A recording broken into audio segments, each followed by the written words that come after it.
kwenziwe ubulungisa ukuba saliwe isicelo sebail somtyholwa nanjengoko kuseza kuthatha ixesha phambi kokuba kuqukunjelwe uphando ngeli tyala.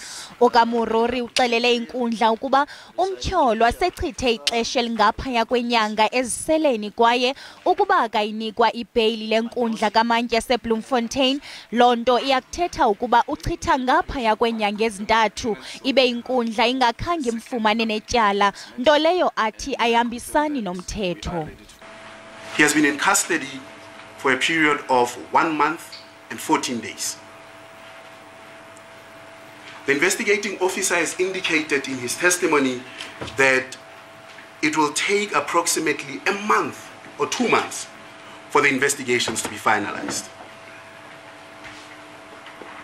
It must be noted, Your Worship, that this on its own would mean that the applicant would need to spend over 3 months whilst simply awaiting for investigations to be completed. And I respectfully submit that that would not be in the interest of justice. Umoruri uxelele inkundla ukuba uMatswarha akazukubeka luntu okanye nabani na engozini kwaye akanakubalekela kwamanye amazwe nanjengoko ingenisile ipasipoti yakhe. uMatswarha uphakathi kwabatyholwa abahlanu abajongene netyala lokuncedisa umdlwenguli kwanombulali uThabo Bester ukuba aqhweshe entolongweni kulo nyaka uphelileyo. Amagqwetha abatyholwa abahlanu aqukumbela ingxoxo kwisicelo sebail phambi kokuba inkundla iwise isigwebo ngesi sicelo. Kusenjalo iqabane likaThabo Bester uGqirha Nandipha Magudumana lifake isicelo esingxamisekileyo lifuna ukuba le nkundla ikubhengeze njengongekho mthethweni ukubanjwa kwakhe eTanzania.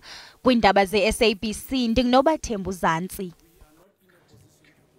Ukanti ke ngokusiqhagamshelana ngqo nengcali yezomthetho uPhilani Mkhize ezokusichazela banzi ngesigqibo esithathwe nguGqirha Nandipha Magudumana sokuba arhoxe kwisicelo sebail akhethe ukugxila kwisicelo sokuba inkundla ikubhengeze njengongekho mthethweni ukubanjwa kwakhe kwelaseTanzania.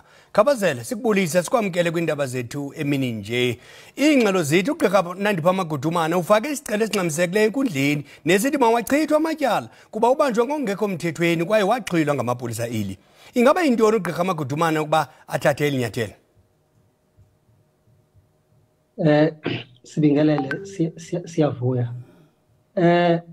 Uma sibuka isigqibo esithathwe uDokotela uMagudumana uzokhumbula ukuthi isicelo sebail njengabanye abatyholwa asifakile yena usabhadonile akafunanga ukwenza ukufaka isicelo sebail, kodwa ke uyawabuka ukuthi mhlawumbe ngabe yini technicality angayisebenzisa noma engabe ayenzekanga kahle uma ngesikhathi eboshwa wayesefuna ukubambelela kwizinto ezama technicalities sizibiza kanjalo ngomthetho. Sibheke ukuthi ngabe kulandeliwe yini ukulandela inqubo yokwazi ukuthi umuntu aboshwe ngendlela efanelekile yini, kodwa kusho ukuthi usebenzisele lo thuba ke lokuthi enze njani afake isicelo. Kodwa ke uma usibuka lesicelo sakhe asifakile sikhomba ukuthi unengxenye noma unendlela acabanga ukuthi ukuboshwa kwakhe bekumele kulandele lo hlelo oluthile. Uma sibuka isicelo sakhe ukhuluma kakhulu ngomthetho we-extradition okuyi umthetho okhona phakathi kwalamazwe omabili iSouth Africa kanye neTanzania. Banesivumelwano sokuthi uma umuntu eboshiwe kwelinye ilizwe kumele kwenziwe isicelo sokuthi lo muntu abuyisele kwelinye izwe for extradition. But uma sibuka futhi kwelinye icala azange kulamaphepha bamsayithe uMinister of Home Affairs noma uHome Affairs as a whole ukuveza ukuthi ngabe yiliphi igxathi noma inxeba edlalwe uHome Affairs, kungabe uze ngomthetho extradition noma ngabe uze ngomthetho ukuthi uyadeportwa. So usebenzisa ke zonke izinto ezingakhona ezingakwenza ukuthi akwazi ukuthi aphunyuke phakathi kuleli cala ngaphandle kokuthi athole ibail. Ngamanye amazwi ubheka ukuthi umthetho ngabe mhlambe ugejekephi noma ungabe ikuphi la ekungenzanga ngakhona kahle ukuze akwazi ukuthola ithuba lokuthi asebenzise leyo ntubo ukuphuma. Ngokubona kwakho ke Khabazela khawutsho unayo indawo yokoyama uGqirha Magudumana okanye amagqwetha akhe ampha ithemba elingekhoyo? Ngokubuka kwami emsakazi nokulalela ke uMinister Aaron Matsonidi of Home Affairs kubukeka engathi le ndlela abakhuluma ngayo ukuthi bekumele ilandele uma Kudumane ukezweni noma uboshwe ngokulandela olunye uhlelo oluhlukile lomthetho ikakhulukazi iTanzania ine-Immigration Act of 1995 section 14 subsection 2 from A to C uyasho ukuthi umuntu uma esezweni ngongekho emthethweni uminister waseTanzania can order ukuthi umuntu abuyiselwe ezweni lakhe. So uma sizwa ke uAaron Motsoaledi oWminister of Home Affairs engathi kwalandelwa lo mgudu ukuboshwa kwakhe kodwa hayi lo uMokhodumane awusebenzisile emaphepheni asenkantolo. So ngikubukeka umncane kakhulu umnyango ukuthi aphume uma kwenza ngoba ukuthi umthetho owasetshenziswa yilo we-deportation in terms of section 14 subsection 2 we-Immigration Act of 1995 of Tanzania. So mekusetshenziswe lowo ngoba kuyavela kwi-interview kaminister noma engakawafaka amaphepha ukuthi uyacela ukuthi ajoyinwe kule action ukuze asho ukuthi cha akaboshwanga amaphoyisa ase-South Africa kodwa waboshwa amaphoyisa ase-Tanzania ebese amaphoyisa bese iTanzania yayisekhumana ne-South Africa kube sekuphuma i-immigration officer ucommissioner wale South Africa phelezelwa amaphoyisa ukuze akwazi ukuthi ambambe. Uma kuwukuthi kunjengoba esho uminister angimbone nalithi balokuthi akwazi ukuphuma ngicabanga ukuthi basebenzise umthetho okungewona ngendlela aboshwe ngawo uma eboshwe ngokwaseTanzania in terms of the Immigration Act. Sithi Chachubeko Khabazele lo ke ibingcali ezomthetho umnomzana Philani Mkhize.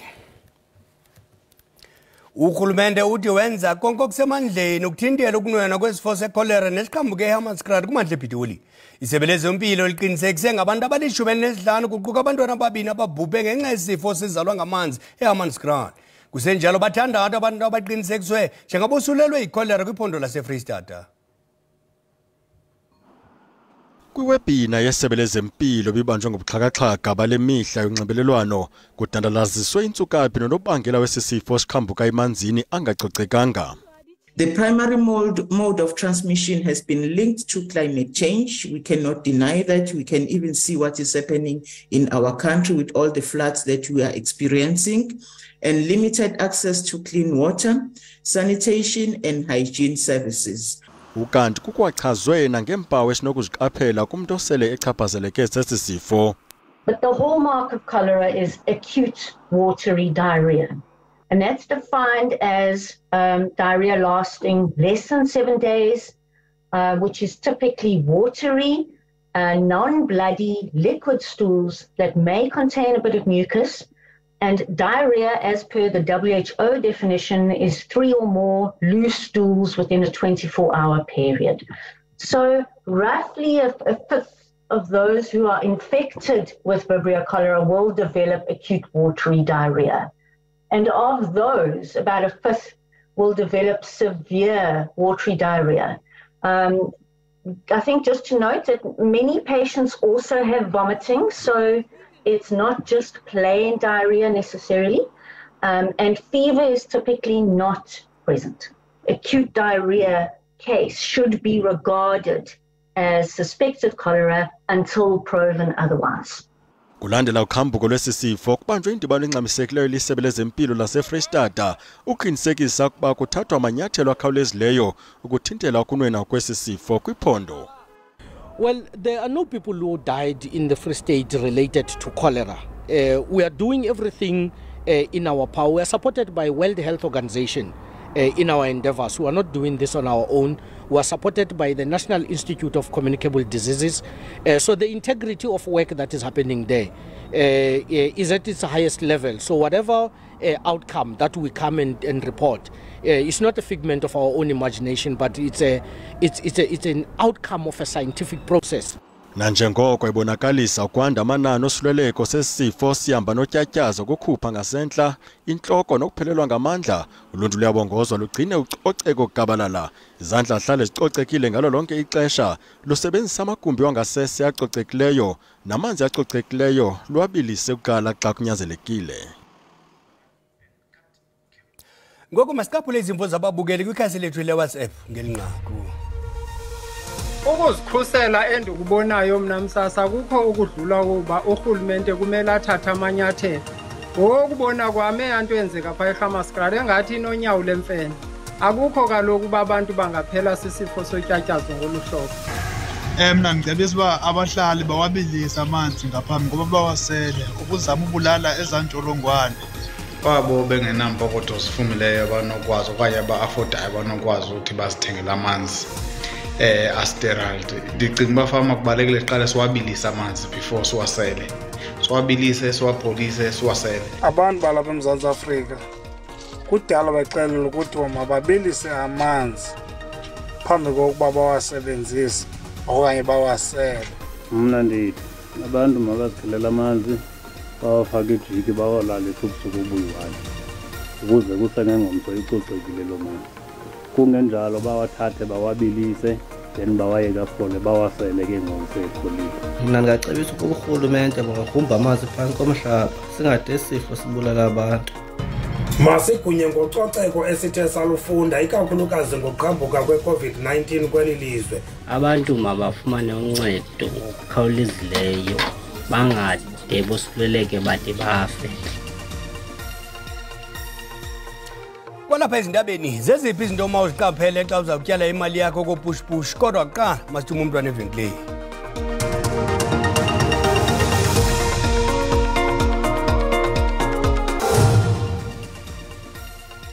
Sinamkela kwakhona kwiindaba zethu emini nje.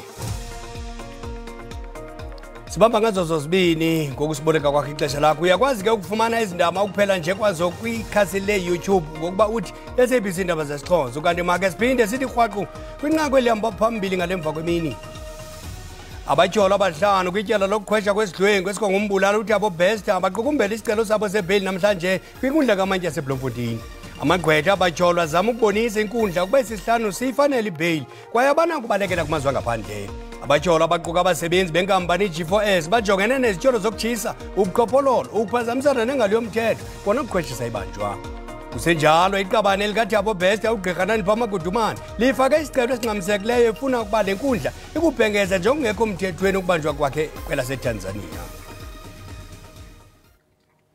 Urhulumente ufake isicelo kwityala lendawo yentselo enyobeni eMonti eMpuma Koloni sokungavumeli umtyholo amajelo endaba kunye noluntu enkundleni njengoko kulindeleke ukuba ibe ngumntwana onika ubungqina. Umntwana ngomnye waye kwindawo leyo ngethuba kubhubha abanye abangaphantsi kweminyaka engama-21 ubudala ngoJuni wonyaka ophelileyo.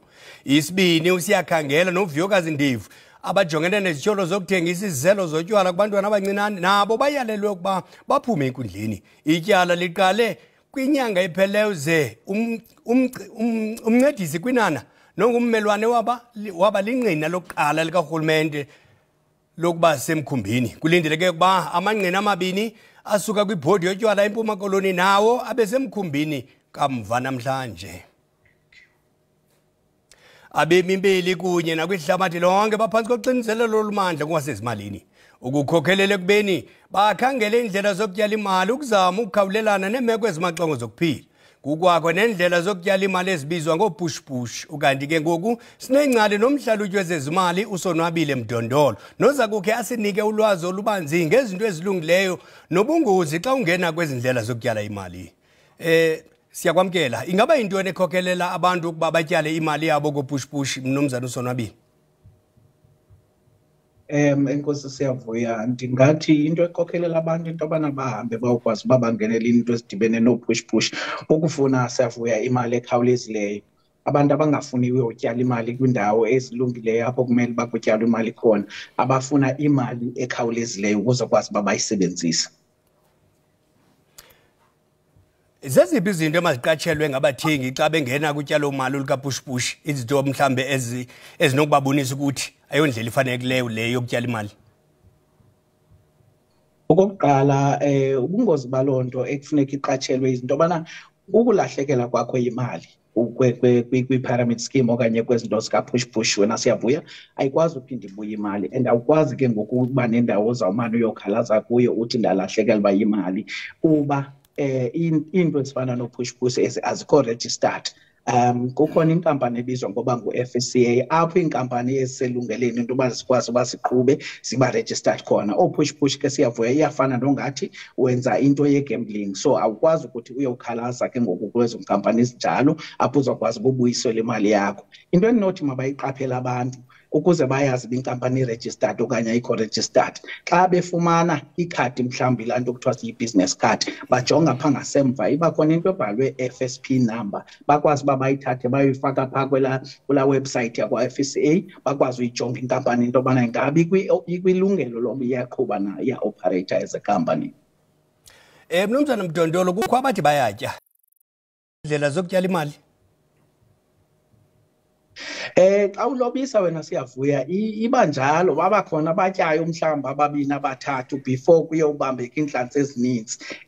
Injalo ke into kapush because kuzawuthi ukuze ukwazi utsala abantu funeke kuqale kuba khona abantu abathathu noba bana bazawutya uzokwazi uyobamba inginginya ke ngoku le uyifumeneyo enemali eninzi. Mnumzana Mdondolo, sithi tshotshubekho ngexesha lakho. Inkosi kakhulu. Ngoku masitaphula amagqaba nje ethe zakaqamba ngapha kwemida yeli. Ishumi lesibhozo lamawaka amalungu emanyano zabasebenzi lithutheleke ezitalatweni benyevulele ukuhlaselwa kwamalungelo okuqhankqalaza. Workers are treated as merchandise in a lot of companies. They start to transfer workers to other companies where they have lower working conditions, lower wages. Qakatha qelele eNigeria elilizwe linike uxanduva inkampani ecola ioli exhaswa sisinana selizwekazi iAfrika uAliko Dangote. To ensure that within this year we are able to fully satisfy our nation's demand for higher quality products to enable us to eliminate the tragedy of importing dependency and stop import dependency and stop once and for all the dumping in our market of toxic substandard petroleum products. Elinyathelo lenzela ukusipula nengcambu ukushokoxeka kwemveliso zamafutha. Eliphulo liphehlelelwe ngokusesikweni kumongameli Muhammadu Buhari ephele kwazinkokeli zamazwe angqonge iNigeria. You came along. Kansikweli ngqokoqo emva kwekhefu elivisayo Arnold Schwarzenegger nowaziwa ngoTerminator ubuyile kwiqonga leNetflix. I guess I'm done. I'm used to shooting like movies that take 3 months to do, but always then they shoot 5 months.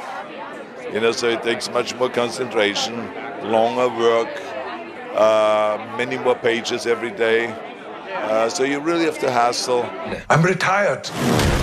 Lo mboniso uza kuqalisa ngoLwesine ukuboniswa esidlangalaleni. Onqololo.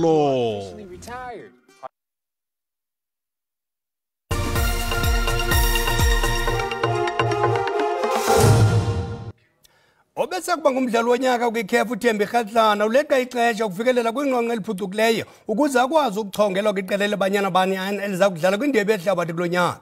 Kodwa lo mdlalo wangaphambili kwebanyana uthi ebengakhetha ukuchonga omnye umdlalo endaweni yakhe xa engekakulungeli yena.